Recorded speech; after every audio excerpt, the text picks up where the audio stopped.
Meron lang tayo ditong 4 na peraso or 3 peraso ng ating talong. Hugasan lang muna natin siya. Kuha tayo ng ating chopping board at kutsilyo. And then, hihiwain na natin yung ating talong. Char! So, tanggalin muna natin yung gilid niya. Mga gilid-gilid ng talong. And then, peel lang natin gamit yung ating peeler. Peel lang natin yung balat ng ating talong. Kasi medyo hindi magiging crispy pag hindi natin yan tinanggal.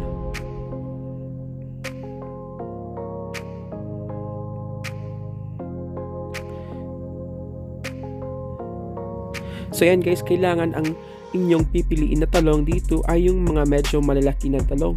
Para yung paghiwa mo dito mamaya ay hindi siya manipis. Kailangan maging mataba yung ating talong. So tulad dito guys, hiwain lang natin siya sa gitna. And then hiwain lang natin siya again sa gitna. And then hiwain lang natin siya sa gilid dito hanggang makakuha tayo ng parang maninipis na hiwa.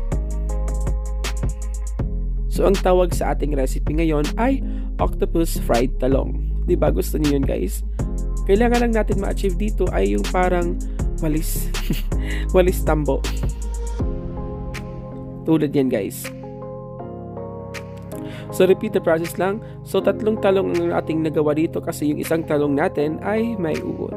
Siguraduhin lang natin na malinis yung ating talong at walang uod dito. Ayan guys, nakadepende sa iyo kung gaano kalaking hiwa or gaano kaninipis ang iyong gusto. Pagkatapos ay meron lang tayo ditong malamig na tubig and then ibabad lang natin yung ating talong para hindi ito mangitim at para din maging crispy yung ating talong. So after 10 minutes guys, ay isiseason lang natin yung ating talong ng ating salt and pepper. So kulang tayo ng ating pinggan. And then ilagay na natin yung ating 3 peraso ng ating talong.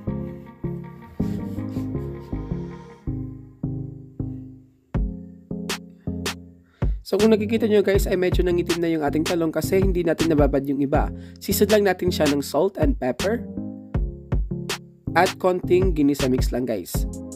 Kasi hindi tayo dito maglalagay ng iba pa nating condiments. Hindi tayo dito maglalagay ng sibuyas at bawang.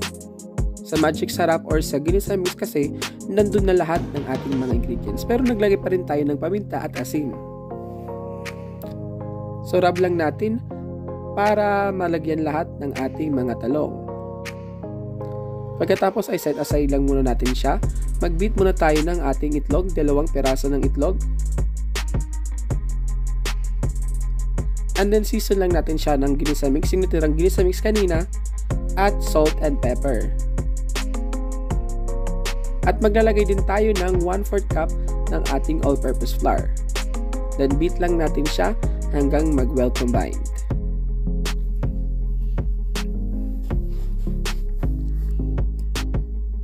Pagkatapos ay magdadagdag tayo ng sugar para mabalance lang yung asin or yung asim at tamis.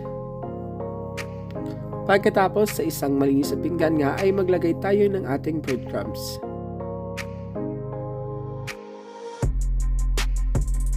At pagkatapos ay ilagay na natin yung ating octopus na talong dun sa ating itlog or dun sa ating butter. And then siguraduhin lang natin na malagyan lahat yung ating itlog, yung ating talong. Pagkatapos ay ibuhos na natin or ibudbud natin dun sa ating breadcrumbs. Lagyan natin lahat pati yung sa loob guys ay dapat malagyan ng breadcrumbs para maghiwalay-hiwalay siya. Hindi siya magdikit-dikit pag ipernito na natin.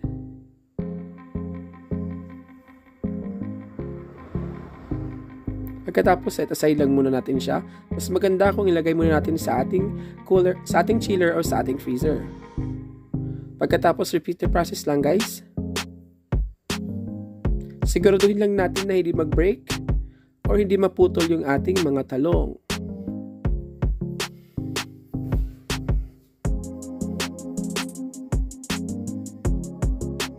Ayan guys, sabi ko nga kanina, mas maganda kung ma-chill muna natin siya para maging crispy at manuot talaga yung lasa or yung ating nilagay na breadcrumbs at yung ating nilagay na butter. So para sa ating complete list of ingredients, ay nandun sa ulihan ng ating video or nandun sa ating description box. So pag nalagyan na lahat, set aside lang muna natin ito or ilagay sa ating chiller, and then magpapainit na tayo ng ating kawali. So sa isang pan nga ay maglalagay tayo ng oil, painitin muna natin siya, and then maglagay lang tayo ng oil. Mas maganda guys kung naka-deep fry ito, pero dahil wala tayong budget okay lang yan. Pagkatapos ay check lang natin kung medyo okay na yung ating oil gamit yung ating wooden spoon. Kung magbabubbles na yan, okay na yan. Pagkatapos iprito na natin yung ating octopus talong. Pag-hiwalay-hiwalayin lang natin siya guys para mag-expand siya at hindi siya magdikit-dikit. Ang ating ginamit dito na apoy guys ay low to medium lang para hindi agad ito masunog.